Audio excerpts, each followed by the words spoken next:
Om Asatoma Sadgamaya Tamasoma Jyotirgamaya Mrityorma Amritam Gamaya. Om Shanti Shanti Shanti. Welcome to the next class on Panchadashi. We are studying selected verses from Panchadashi. So today's discussion is on real consciousness and reflected consciousness. Very beautiful observations he is making, the author, Vidyaranya Swami. It is so, I can't tell you how beautifully he is discerning the two.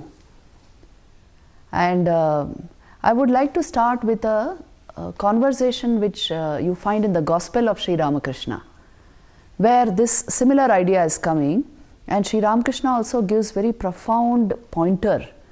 See, this is a conversation between Girish and Thakur, in which Sri Ramakrishna says, see, imagine the sun is reflected in 10 pots.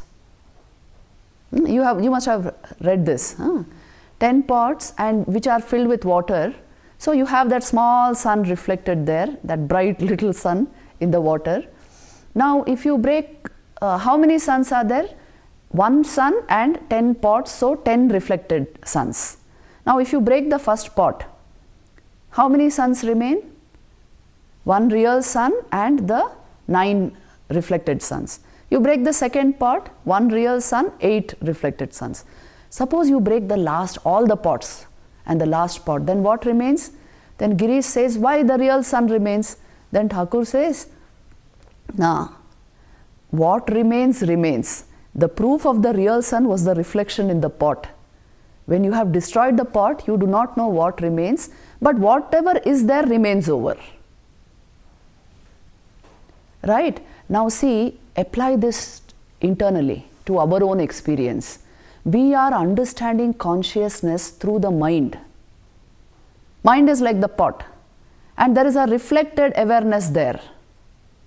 Yes, we feel self-aware, na? The awareness which we are feeling just now is mental awareness.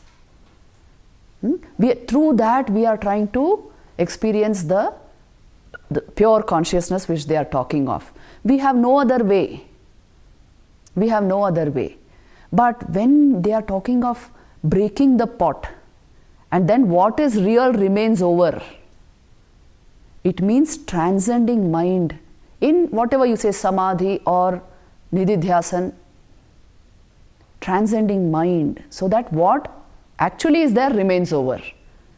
Because the proof of what was there in your understanding was only the reflected sun in the pot. So our mind will give only that much knowledge about reality. Please know this. When you try to understand reality from the edges of the mind, you will understand as much of the sun as you would in that reflected sun in the pot. See, this is the mistake we make in the meditation process many times, our heavy reliance on the mind. Because we have worked hard on the mind, na? Purifying the mind, clearing up the mind. So we feel now we will get ultimate knowledge through the mind. Yes, that is the instrument of knowledge. That is not the instrument of knowledge in the final analysis. And there is no real connection between the real sun and the reflected sun. Yes? Is there? It is only a reflection. So also our mental awareness will help us gather the necessary preconditions, prerequisites for the highest realization. But don't think you can accommodate Brahman into the mind through whatever process. Every sadhak understands this at some point of. See, this is the connection between yoga and Vedanta. Yoga will take you exactly to the point of realization, but realization happens by itself. You cannot catch a reflection of the real. Only the real remains over when the pot is broken. Breaking the pot means transcending mind. Transcending mind. Only those who meditate will understand what this means. There is a time when the normal functioning of the mind ceases. In yogic terminology, it is called nirvikalpa samadhi, where vikalpa has ceased. So mind is no longer functioning as mind.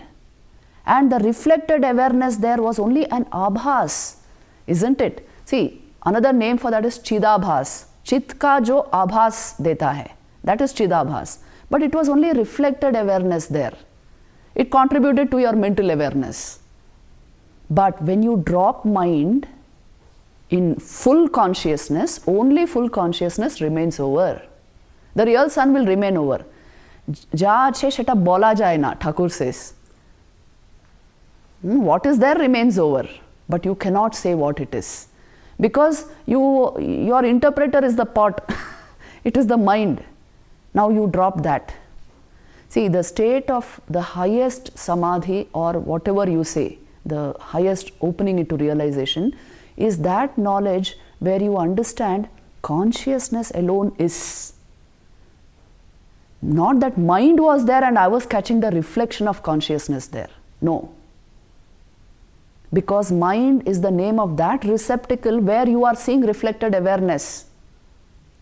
It, and which is identified by thoughts. You thought of awareness, so some kind of understanding you got of awareness. But all Vedanta will tell you that this is a made-up theory. For the simple reason, when there are no thoughts, there is no mind.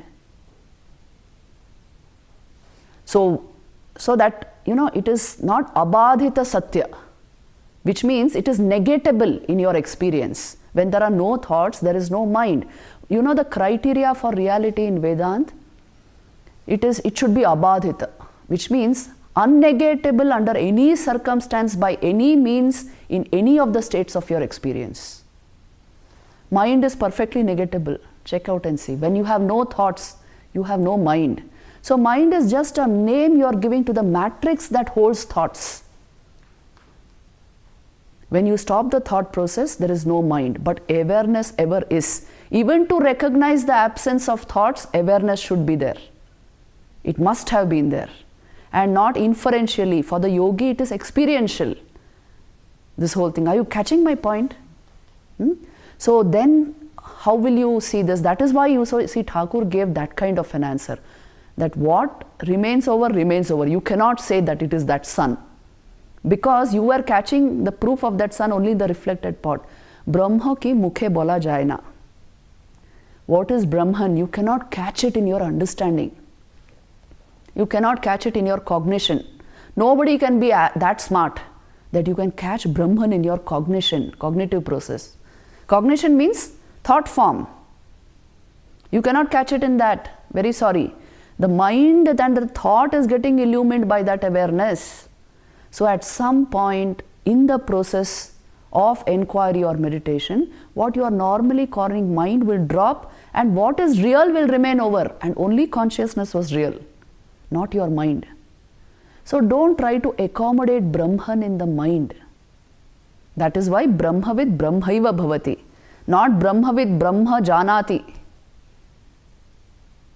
Yes? See, we are using that generic word knowledge. Are you catching what I am saying? It's a different type of realization thing altogether. It is really a breakthrough. You are breaking through the very matrix of knowledge, what you are calling knowledge. Knowledge is not actually the term. It is, insight is a better term, and realization is the best term. It is anubhuti. It is not mere understanding. So until Manan and even the beginning of Nididhyasan, you can be doing with your mind. But then it takes you far beyond that. Isn't it? Look at the experience of the masters. Again I tell you. Look at Naren's experience in Kashipur. Observe it closely. Go to that portion in the Great Master, or in Eastern and Western Disciples on Swamiji, his life. Go into that portion and see the exact state of transcending mind, the exact state of Nirvikalpa Samadhi, and the full knowledge of Brahman. How does it come? Look at the state of Thakur in that small cottage in Dakshineshwar, where he practiced Advait Vedanta Sadhana, where he attained the realization. Look at that state and see. Thoughts are not consistent with realization. They will never reveal the truth. You can't be thinking about consciousness, I'm telling you, na. At some point, we will understand the thought mechanism is limited. It cannot hold the unlimited one, the infinite one. So then you see, this happens by itself. You don't have to try to transcend mind. Mind is transcended if Thik Samadhi is practiced, if Thik Nididhyasana is practiced. Otherwise, it will all remain theoretical. And it will get you a precious little. That is why the spiritual practice sadhana is so important. You know, in the life of a yogi, sadhana only is pradhan. In our own mutt and mission, you see, everybody will only tell you, kotota job korle. How much did you sit? Yes, how much, they won't even ask you how much you read, how much you know. They will say, how much did you sit? How much did you do your spiritual practice? So why that is important is for this very reason. The ultimate knowledge will only come in a transcendental state of pure being, awareness. So you must get used to these higher states. Otherwise, you know, it's a huge trap. We are trying to understand about Brahman and bring it into our understanding and mind, which is not there. Mind will give you the slip all the time. It is Prakriti, na? Prakriti is Chanchala. It will give you the slip all the time. It will keep giving you convictions only up to a certain point. After that, actually speaking, mind is transcended. So you only meditate and see now what this means. You cannot, Thakur used to say, no, you cannot talk much about it. You can only know it by the process of meditation. Right? You remember Sri Ramakrishna's story of those two boys whom the father sent to study Vedanta. And they both went to a guru, a rishi. And they stayed with him for many years and learnt many things and came back. Then the father asks the first boy, what did you learn? And he gave a whole list. And the second boy, he was also asked, what did you learn? What do you know now? He kept completely silent. But his very presence showed that there is realization there. So actually speaking, one goes silent. Because if you transcend mind itself, don't you transcend speech? Brahma ki ekmatra uchishta hoy ni Brahma, Thakur used to say. You cannot bind it, this thing, into words and thoughts. And even the Vedas say this, yato vacho nivartante aprapya manasasaha. It is that state of consciousness where your words and thoughts return back without touching it. Baffled. They are baffled. When you try to catch reality in word or thought, you will miserably fail. They only can give hints. So the primary thing is sadhana.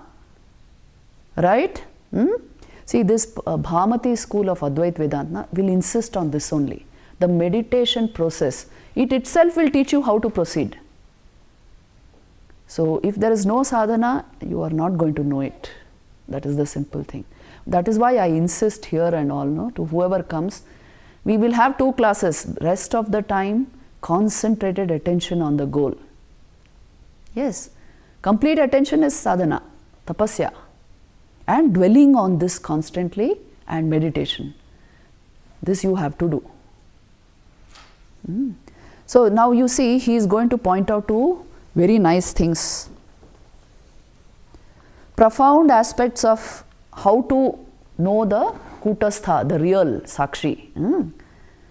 Sandhayo Akhila. Oh, I forgot to tell you the page. Go to page 356. Because this portion was so interesting, no? I suddenly jumped to this page. Verse number 21 on page 356. In this book, Panchadashi by Swami Swahananda. You got it? 21st verse. Sandhayo akhila vritti nam abhavascha avabhasitaha nirvikarena yenasau kutastha iti chochate. That consciousness which witnesses the interval between the disappearance and the rise of successive vrittis and the period when they do not exist and which is itself unmodifiable and immutable is called Kutastha. Another name for the Atma or Sakshi is Kutastha. That which is reality itself is Kutastha. Unchanging. Kuta is the unchanging pole, unwavering pole. So that which is like that.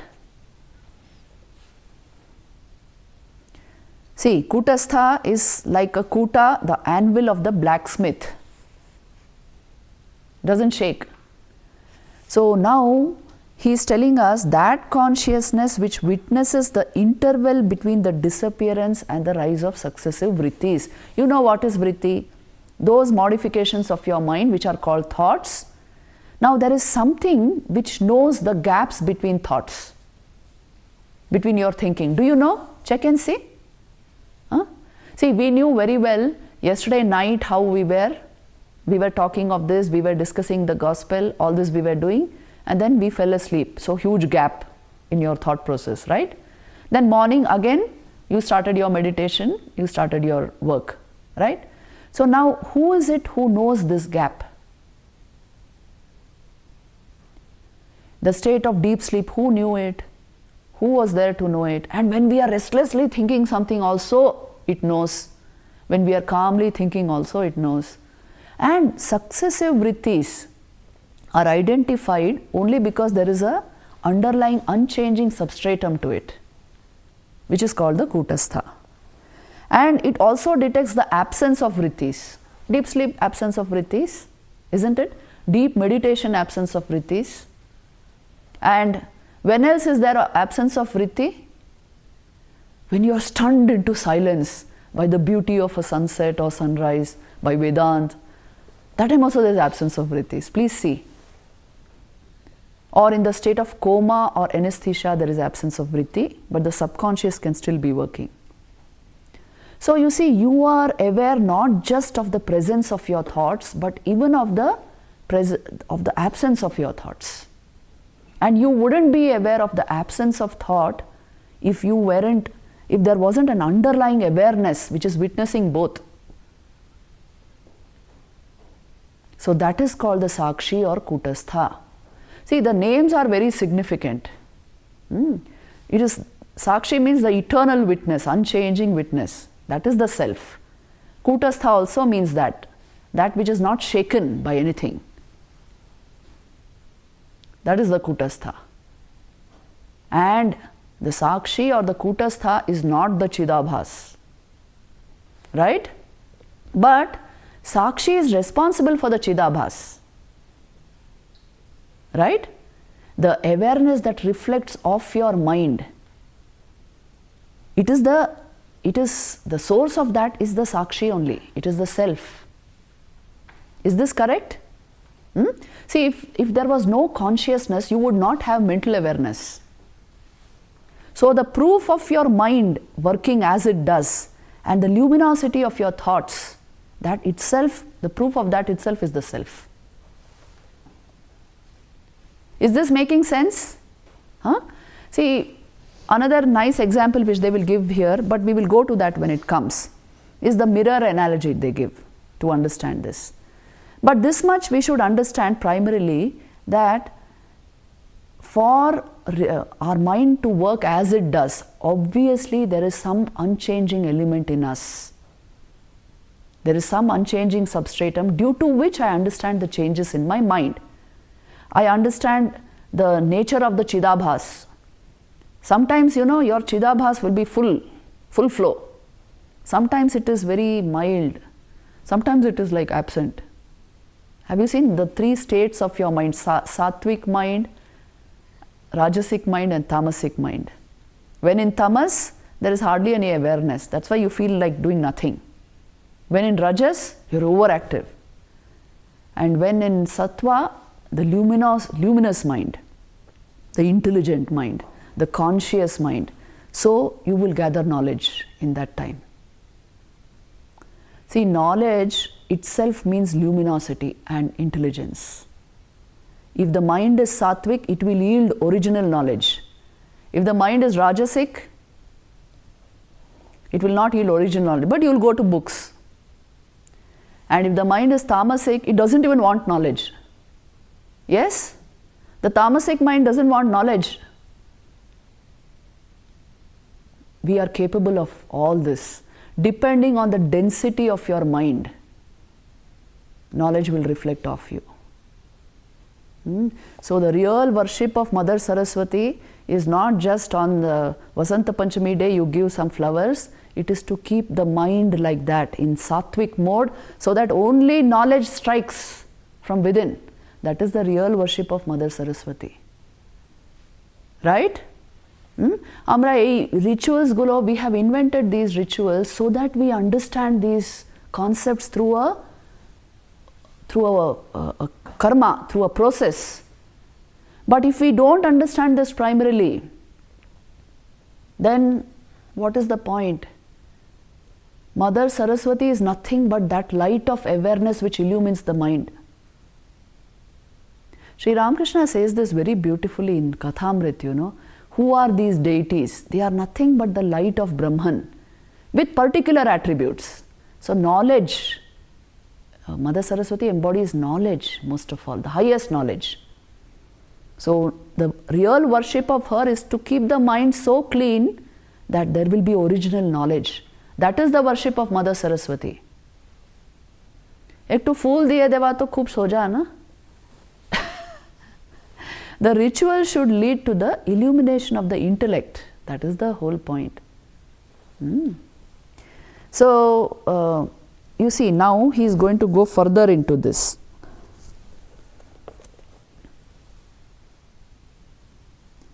Look at verse number 22. Ghate dviguna chaitanyam yatha bahye tatha antare vrittishvapi tatastatra vaishadyam sandhito adhikam. As in the cognition of an external pot, there is the play of two forms of consciousness, the reflection of consciousness which reveals the pot, and the eternal consciousness which reveals that the pot is known. See, please understand, this concept is very important. What he is saying is, whenever you see an object, light from within you is illumining that object. Although physics will tell you, no, light is coming out from there and I am catching it. But if you didn't have mental awareness, even if light was coming, now suppose I was a robot, light is coming from the object. What would it? I wouldn't experience anything anyway, because I am not self-aware. But because I am a human being, a self-aware entity, I have mental awareness. That mental awareness, as it were, catches what comes out from there and illumines it and interprets it. That is how I know this is a tree. Here it is, this is a pot. So the primary reflection of consciousness reveals the pot. But the Sakshi, the pure consciousness that you are, what does it reveal? Now I know what it is. I know. The robot cannot say I know. It will refer to its programming, whatever matches with that, it will give that picture to you. Suppose you give it something which is not in its program, it will not know. Which means what? I contribute to the process of perception and knowledge as the Sakshi and as Chidabhas. Both these levels of consciousness are there in our everyday experience. Are you getting what they are saying? The Chidabhas reveals the existence of the object. And the mind will compare with its memory and give a term to that object. But the Sakshi illumines this whole process and gives you the sense of now I know this object. So the very seat of your perception, mentation, cognition, knowledge, everything is the self. It uses the instrumentation of Chidabhas. Yes, because without mind there will be no reflector of consciousness and no interpreter of the object. That's the role of the mind. Now you see, nobody has studied it like this.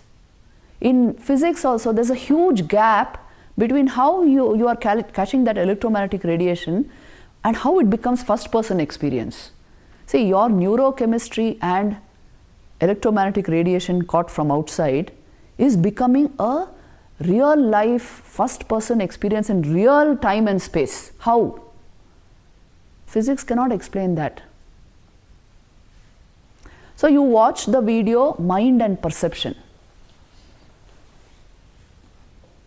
That is homework for today. If you watch that video, you will see where Yoga and Vedanta contribute to the theory of perception. And you must check it out. See, we are not studying just theory.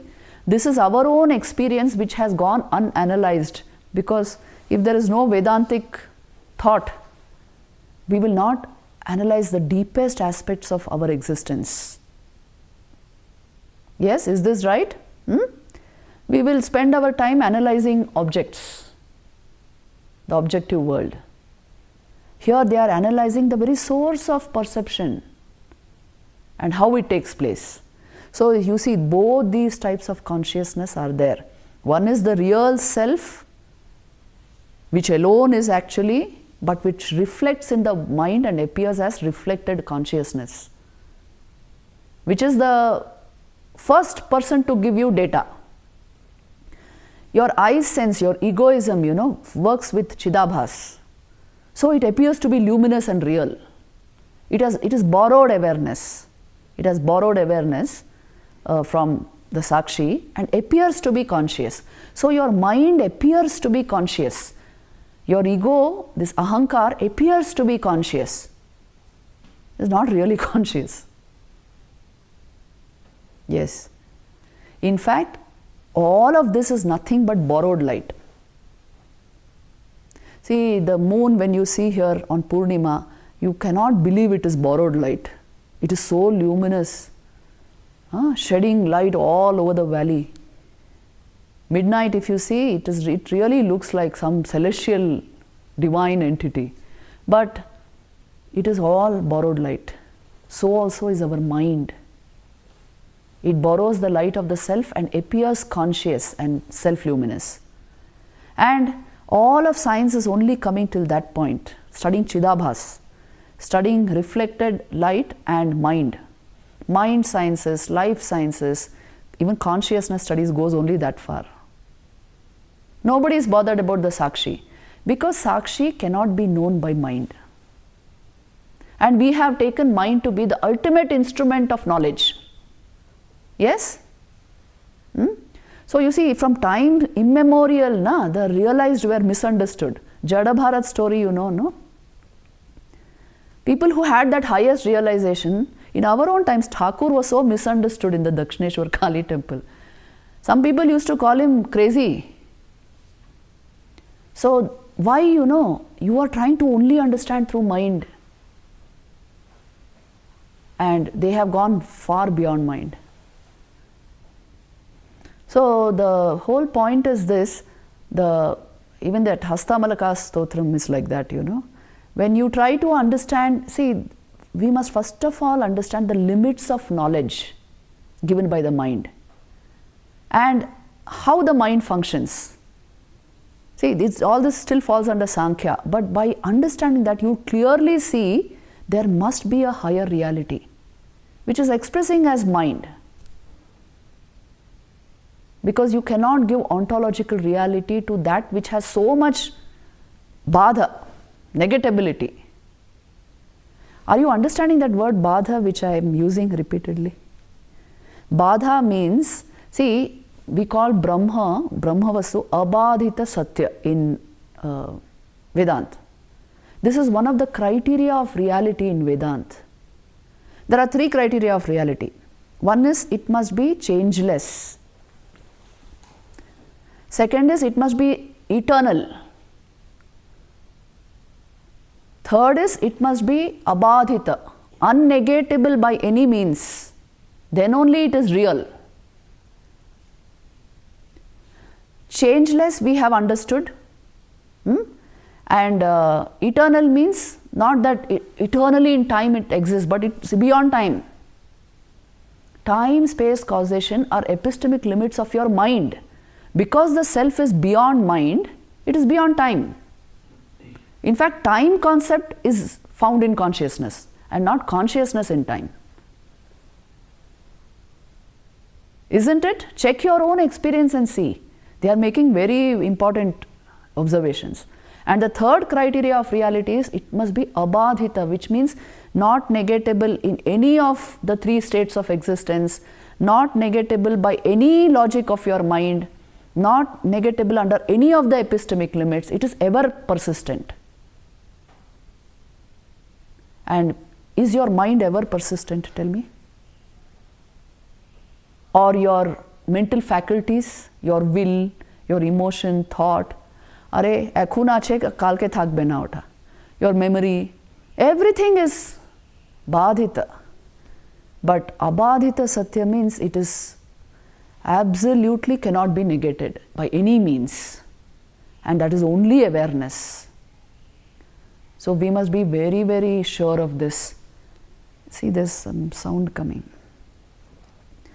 Now, these three being the criteria of reality in Vedanta, you must check and see whenever you are thinking mind is real, thoughts are real, which philosophy is real. Whenever such questions, you must compare it with these criteria and see. Can this be real? Can matter be real? Yes? See, the most common philosophies are this, isn't it? Matter is real, materialism, entire science, relying only on pratyaksha praman, matter is real. So, matter, doesn't it change? How much matter changes?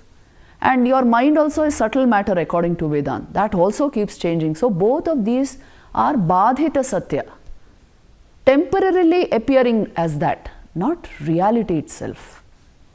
But consciousness, and that you can't see, is ever present, so you understand change. So you understand badha and abadhita. So you understand vritti and the absence of vritti. So you understand mind and the absence of mind. So then the only unchanging and you can say unnegatable reality of life is consciousness. This is how they are thinking. So the criteria of reality you must fix first of all before you ask the question what is real actually. See, this is all part of ontology. There are three branches of philosophy. Ontology means to ask what is real. Yes, epistemology means to ask how to know something. And axiology means what is the value I will give to something. How do you know that? These three are primary branches of philosophy upon which all science is built. So ontological clarity should be there. For that you should know how this scripture is interpreting reality and what are the criteria for reality. Without knowing this, you will not understand Vedanta, isn't it? So constantly they will keep telling us this, you see, abadhita satya is only consciousness. Okay, we will continue from the 23rd. From the 23rd verse. Jnatata ajnatate na sto ghatavat vrittishu kvachit swasya svena grihitvat tabhisya ajnana nashanat. Unlike a pot, the intellect is neither an object of cognition nor of non-cognition, for it cannot grasp itself. No object can do so, so it cannot be cognized. Since again it removes ignorance settled on objects, it cannot be said to be non-cognized as well. See, this is how they are analyzing what is cognized and what is not cognized. The reality there is only the cognizer and nothing else. Cognition means knowing through a thought process. Yes? Now they are saying the intellect is neither an object of cognition nor of non-cognition, because it is interpreting your experience, but it itself is can neither be cognized nor non-cognized. What the meaning of a statement like this is, it doesn't have what is called ontological reality. It is an instrument you are using to analyze an object. But the intellect itself changes. The intellect itself can block awareness. Have you seen this? Yes? In your state of deep sleep, you are doing it. The intellect itself can, allow only a little light of awareness. If the intellect is perverted, it will block light. So the data coming in, how the intellect organizes it and interprets it, it is subject to various factors. It is subject to the density of your intellect,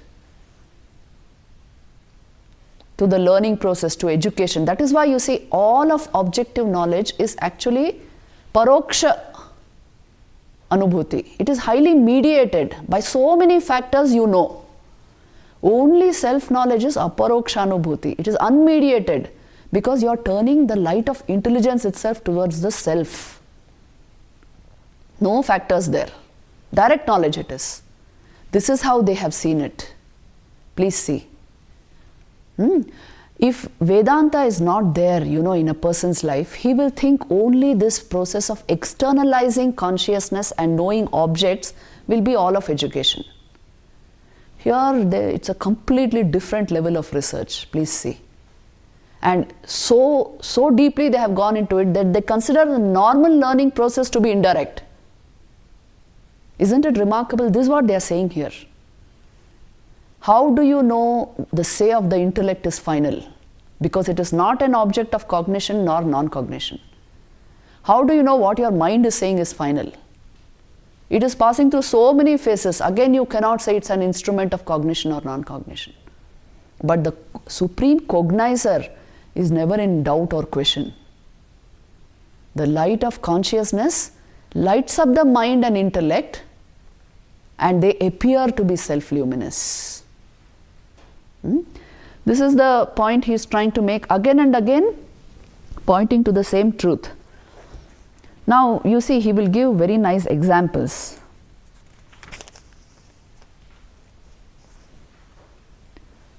Huh. 24th verse. Dviguni krita chaitanye janmanasha anubhutitah akutastha tadanyattu kutastham avikaratah. Which means, since Chidabhas is a double consciousness, we see it manifested and unmanifested.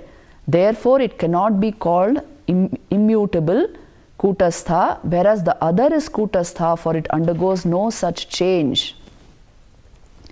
See, Chidabhas is a double consciousness. Why? It is borrowing light from Sakshi and filtering out that light into the mind.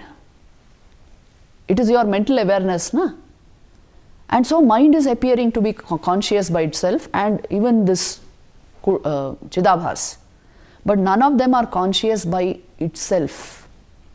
It's all borrowed light. So it is a kind of double consciousness which is manifested and unmanifested. There are times, when the object may be in front of you, you are also looking, but you are not seeing. Ye hota hai na? When you are feeling dozy or your mind is somewhere else, attention is not there. You are looking, but you are not seeing. So what is absent there? Attention is absent, and so your Chidabhas, the mental awareness is invested somewhere else. So there it is unmanifest towards the object. So you see, your Chidabhas can be manifest or unmanifest. So it is changing. So it cannot be the Kutastha. It cannot be the Supreme Self. And the nature of the Supreme Self is it is immutable. Mutation means change. Actually, mutation is a technical word in genetics. Sudden change in your genes is called mutation, which lasts. So mind is like that, sudden change which lasts. So mind is mutable, but Sakshi is immutable. Chidabhas is mutable, but Kutastha is immutable. This is what they are saying. whereas the other Kutastha does not undergo any such change. Now I'll give you the example of the mirror here, because next he is going to come to that. Please see this. In a mirror you see your face. It is a reflected face. In the absence of the real face, real you standing behind the mirror, you will not have the reflection. So reflected face depends upon the real face. But does real face depend upon the reflection? No. Reflection is happening because there is the mirror. Chidabhas is happening because there is mind. There is no real connection between Kutastha and Chidabhas. Catch these points. Your reflected face means nothing. It only means something to the mind, to the mirror. But it is you are in no way in contact with the reflected face. It doesn't define you in any way. But the mirror will tell you it does. Mind will tell you mental awareness is intelligence. Reflected consciousness is you. Mind will give all this interpretation. Yes. And when you think mind is real, Sankhya, you will follow that line of thought. Now Vedanta will tell you there is no real connection between the real face and the reflected face. In fact, reflected face does not exist apart from the mirror.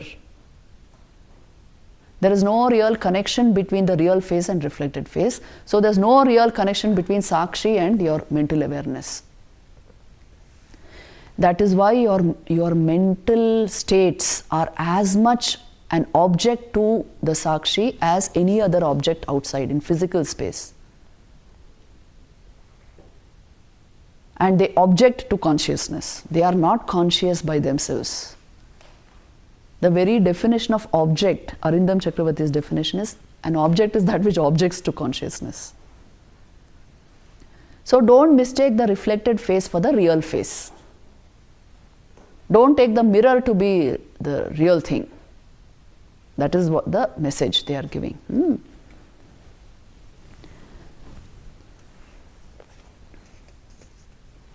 Now jump to 26. See, this is where they have that. Atma bhasa shraya chaivam sukha abhasa shraya yatha gamyante shastra yuktibhyam ityabhasascha varnitah. They have also declared that Kutastha, Chidabhas and the mind are related in the same way as the face, its reflection and the mirror.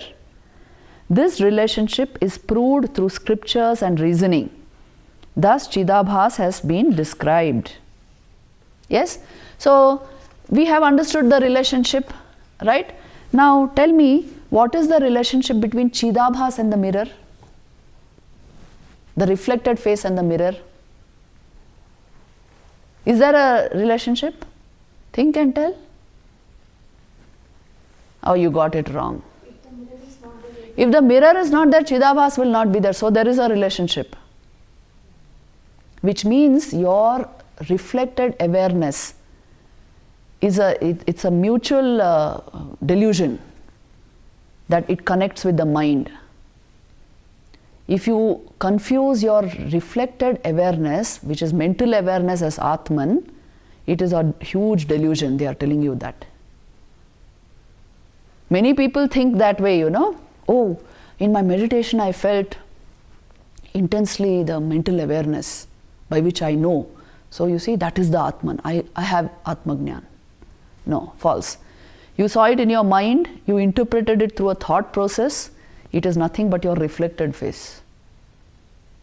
And there is a connection between the mirror and your reflected face. Without the mirror, you will not get reflected face. Without mind, you will not get mental awareness. Now mind has phases, changes. So your reflected face also will keep changing. So that is not the real you. And tell me, is there a real connection between your real face and the reflected face? No? But how do you know how you look? Mirror.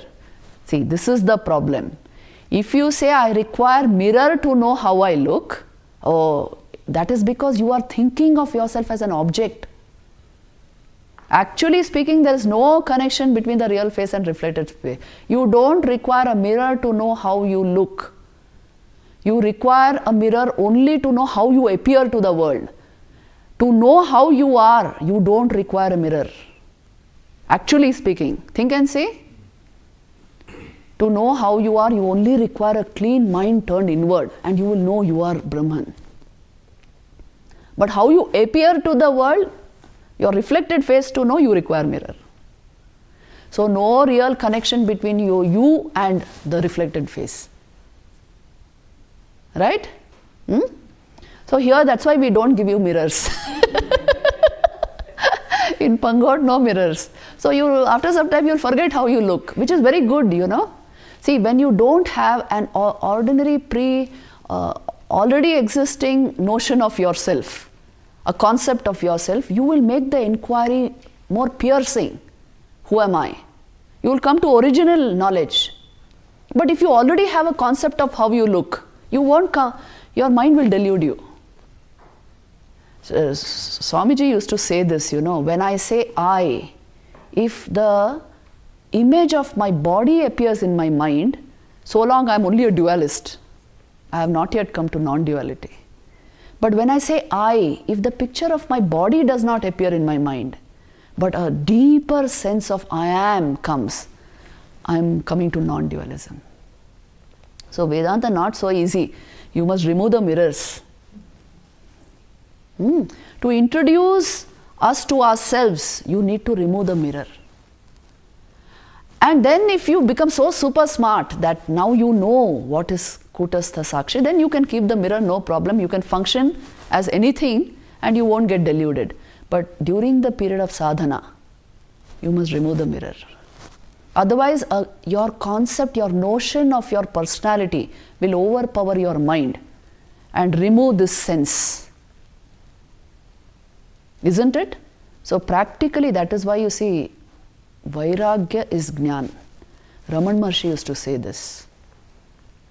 Don't think Jnana is intellectualizing and developing great logical techniques. Vairagya is Jnana. If there is real search for the truth of pure being, you will come to Vedanta. Real knowledge will come. If you keep the mirror also and identify with the reflected face also, you will never see your real face. Yes, this is the truth. But once you see your real face, you can function as reflected face. That is the gain of Jnana. It doesn't remove you from life. It gives you such inner strength and knowledge that now you play any role, it's fine.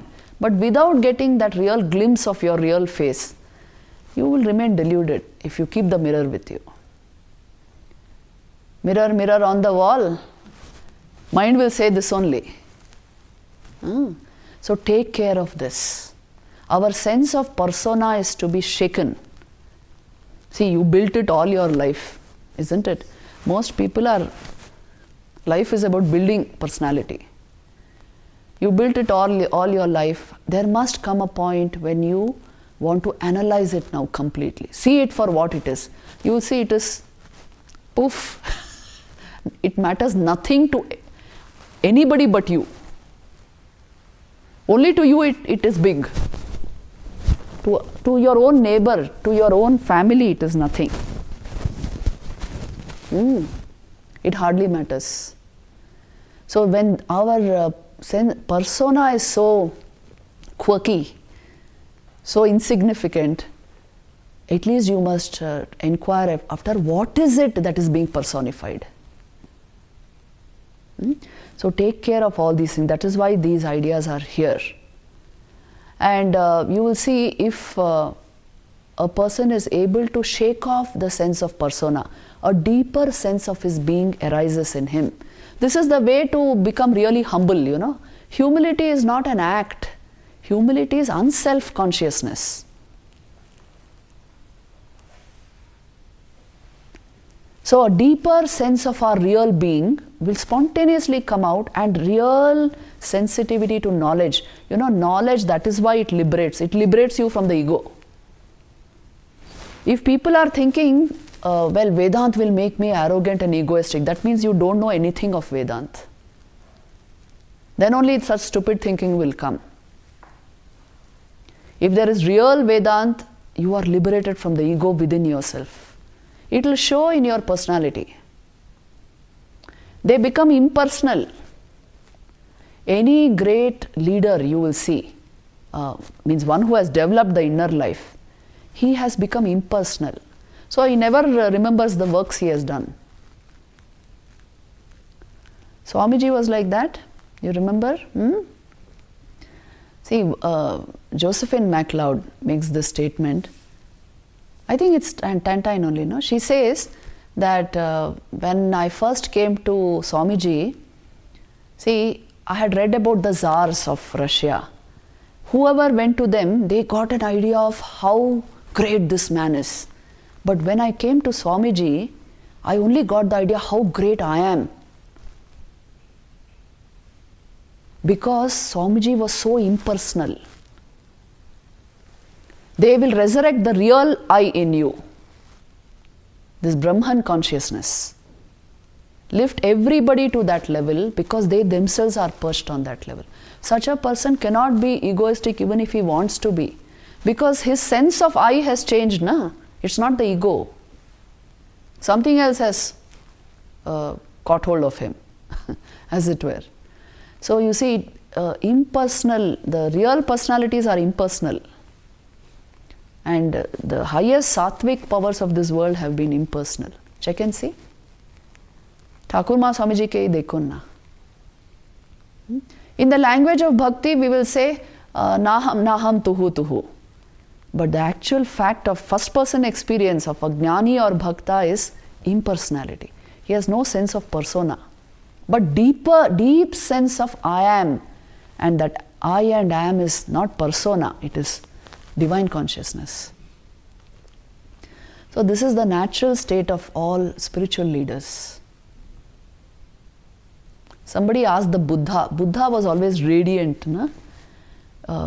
See, all the images created of Lord Buddha and even the whatever paintings, whatever has come down to us, show him to be like of a different order altogether, isn't it? Like a god, shining, luminous. And somebody once asked him that, are you a god or are you an angel or who are you? And he said, I am none of those. I am the awakened one. I have awakened to the depths of my being.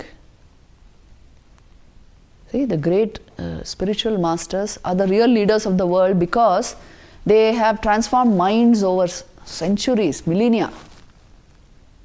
Not transforming small things, to transform minds itself. So they are all impersonal, please see. Personality doesn't matter, knowledge matters. If knowledge is there, that what appears to be a personality to others will make vast changes. If real knowledge is not there, and knowledge is always original, real insight, if that is not there, it will not, the persona can do nothing. So what our young people are chasing, now we must make sure that this idea comes in. Real greatness, see, we have seen in a few teachers in our lives. Real great love for knowledge will liberate the mind and make you impersonal. Now your personality has become very powerful. Due to that. So this phenomenon I have seen in my own life. A powerful teacher is always like that.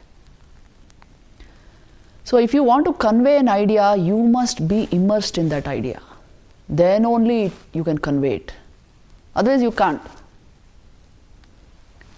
So you see, that is how they have shown us, see, this is complete knowledge, connection between the real self, the mind, the reflected self and the objective world. Tell me which other philosophy is giving you this connection? Giving you the whole picture, as it were. We can draw a lot for modern perception theory and this different philosophies of cognition, you can draw a lot from this. In fact, this is what we are doing. Taking this knowledge from the scripture and giving it in a modern format. Old wine in a new bottle. That's all. But nowhere I have seen this kind of study, I'm telling you. It's so overwhelming. You do it after your meditation. I'm telling you, when mind is relatively clear and still, you will see how impactful these ideas are. And analyzing the human being in depth. So the greatest thinkers of the world, that's why they have paid homage to this literature. And what are we doing? Even the slightest exposure to this is not there to our young people. See, when you have something very precious and you don't realize it, then what to say? Thakur used to give this example, no? As what? That diamond. You remember, a man found a piece of stone which was glistening. And he went to everywhere asking for, he thought, I can sell it. So the brinjal seller told him, I will give you 5 kgs of brinjal for that stone. And some other fruit seller told him, I will give you 10 kgs of apple. And then finally the cloth merchant told him, I will give you this much of cloth. Finally he went to a jeweler and he said, this is the most precious diamond. Even $1 million is not sufficient for this. So what is this diamond within us? Brahmavastu, consciousness. And we are using it for exchanging it with the brinjal seller and using it for thought, emotion, our silly untrained mental activity and cognitions and ego, building ego. We are using it for all this. Its real dam is that only a jeweler will know its price. Only the guru will know. The teacher will know. The spiritual master will know the value of what is in you. Nobody else will know. So, these ideas, I tell you, are revolutionary. In the future, no, only these will become relevant because the conscious human mind, that will be the object of study. Because AI is not conscious and AI is challenging human capacity, right? Human faculties are under serious challenge by AI. But only advantage we have is we are conscious entities. So consciousness will come big way in tomorrow's intellectual dialogues. So if we know these ideas, if we relate with this knowledge, we will be able to contribute very positively. Otherwise, all irrational fears, irrational conclusions will come out. You know, today the big fear with AI is what? They will take away our jobs. They will take away, and they are taking away jobs, and they will overpower the what is called normal intelligence, because the way AI is creating things, and even in terms of very high intelligence like creativity, problem solving, decision making, AI systems are doing it much better than human beings. But only advantage we have is, what is the advantage? We are conscious entities and we created the programs by which they are working. Okay, so when we understand the value of consciousness and bring it to the forefront in our first person experience by sadhana, we will be able to overpower all other forms of intelligence. Until then, they will be a sort of threat. When we believe our only intelligence is in doing these jobs, they are doing it better now. So then we are under threat.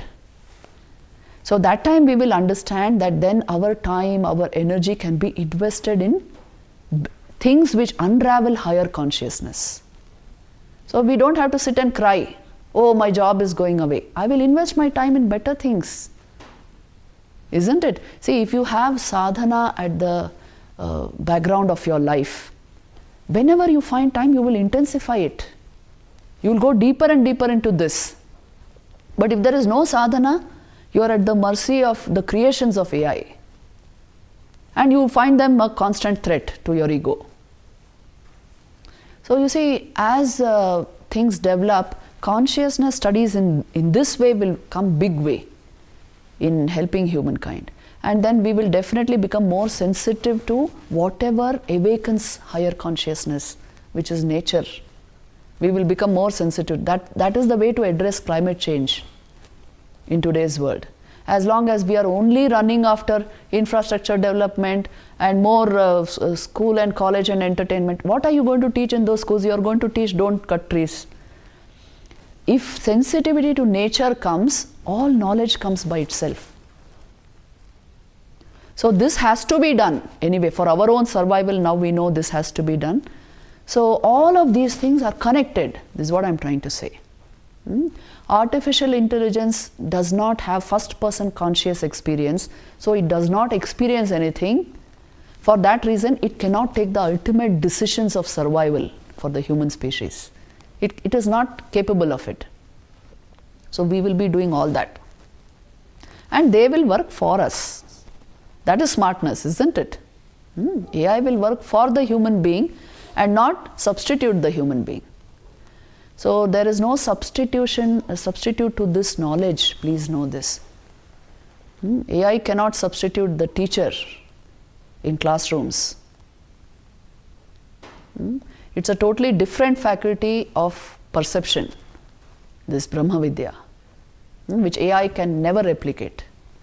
So knowing this, be rest assured, don't worry, but cultivate this knowledge.